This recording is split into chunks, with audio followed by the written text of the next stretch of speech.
A child's room here is a part of a bigger apartment of which we see only a fraction. This fraction consists of a bathroom, a corridor, and the child's room. Me being an adult, I'm more drawn to this situation because it is something I understand.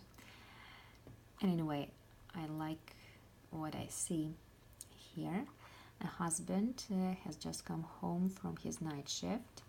There are his outdoor pants, and if we look up, then through the windows in the attic, we see some daylight coming in. So it suggests that he either has come early from work or just in the morning. And I would say that it is the morning, according to what is going on generally in this house, in the other rooms. Now his wife is happy to see him. Please look at her smiley face. And she's bringing him a fresh set of clothes. She's bringing him either a shirt and pants or pajamas, but anyway, the stripes look very homey to me. And his dog is also happy to see him. It is bringing him his slippers. This husband is singing out loud, and he's not paying attention to the guests that his daughter invited in. And you might wonder why I think that this nice couple has only one daughter. I will be elaborate about it. Here we see one loft bed, one desk, and one swivel chair with pink upholstery, all of them singular, and I think it suggests that there is only one girl living in this room. Yes, of course, they could have had had triplets, and just decided that each of the girls would have her own bedroom. But if I had 3 bedrooms to spare, I would make one of them a bedroom, another one would be a playroom, and the other one would be left to my imagination. And this is, as for me, it's more natural. So I suggest that there is only one girl living in their apartment, and the other 2 are just visitors. Now let's try to devise, judging from the things around the room, who it belongs to. First girl in the corridor.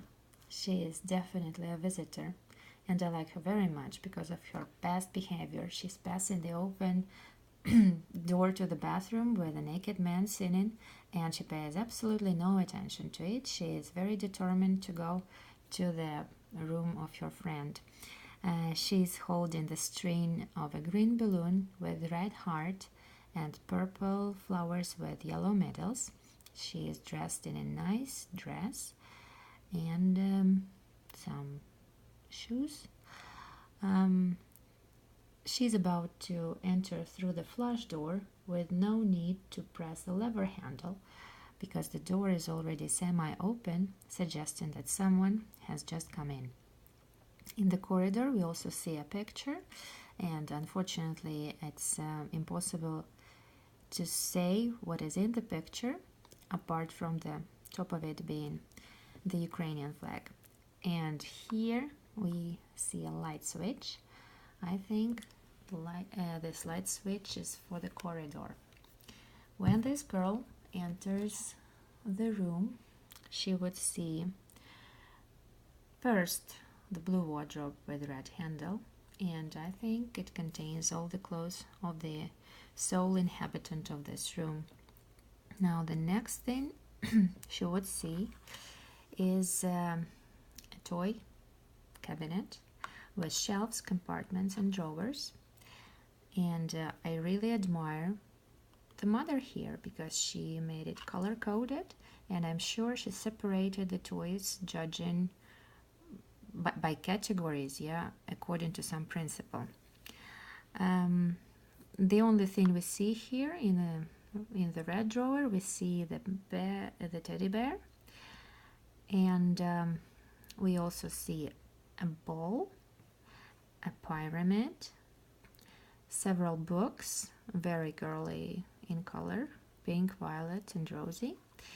And here we see a fire truck, which is very interesting. I'm sure you would agree with me. In the middle of the room, there's a cage with a guinea pig, and there's another guinea pig let loose. There is also a toy for them, for guinea pigs, or maybe for a cat, which we don't see in this room.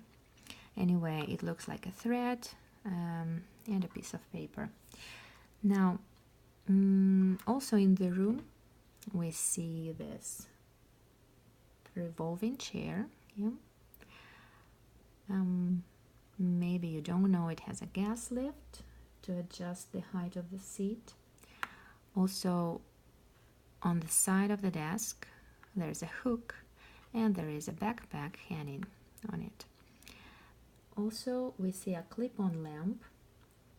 We don't see the cord and the plug. Maybe there's somewhere here to the side, plugged into a socket. About the lamp, it's a balanced arm lamp, sometimes called a floating arm lamp.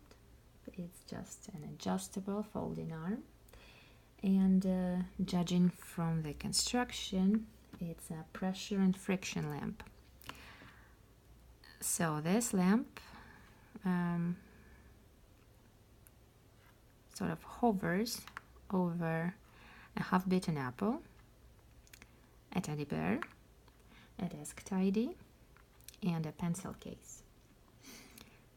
Over the desk, we also see a cork board or a pin board where the girl is displaying some temporary notes or things, and above that we see a notice board, maybe with a schedule of her classes, and on top of this notice board there are 3 dwarfs wearing different shorts and same hats, same red hats.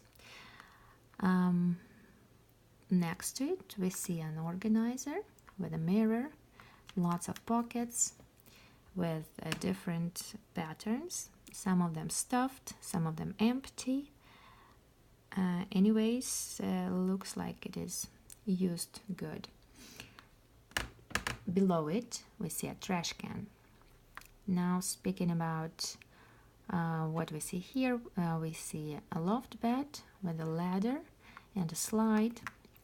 One girl is sliding down. She is looking a little bit tomboyish, and the other girl is up the bed, and she's looking girlish, I would say. She's wearing a headband here and something pink, maybe a pink blouse. Now let's think about what we see here above the bed. We see a picture in the white frame, and in the picture we see a chamomile, a butterfly with violet wings, 2 bluebells, and an unknown flower with red petals. Then we see here a wall-mounted reading light, which is sometimes called a bed lamp, but in this case I would vote for a child's lamp. Another thing worth noticing is a stuffed hippopotamus with a very kind face, a snake which is stripy and has some flowers on it. I'm not sure whether it's an anaconda or a python, but anyway, it's a very happy snake. Not poisonous at all, I would say. On top of the toy cabinet, there are also several guys we like. Here we see a black crow with googly eyes, yellow beak, black feathers, and orange legs. Next to it, there is a puppet, also a stuffed puppet, I would say. He has a very frivolous hairstyle, one ear for some reason, smiley face, and a stripy green suit. Next to it, there is a pink donkey with black mane and very kind eyes. Now, coming back to the bed and looking under the bed, we see a perfect sanctuary, a great playhouse for a girl, right? She can draw the curtain and make it more closed, let's say. She can play with her dolls and a castle, and of course, she can invite her friends to join her. And the last part is, who is the owner of the room? Let's look here. These are sandals and these are slippers. The sandals are pink in color, and judging from the clothes that these girls are wearing, I would say that sandals belong to this girl in a pink blouse, And so this girl with red slippers and a fire truck, a tomboyish girl, yeah? So this tomboyish girl is the owner of the room. This is my version, and I'm happy to hear what you think about it.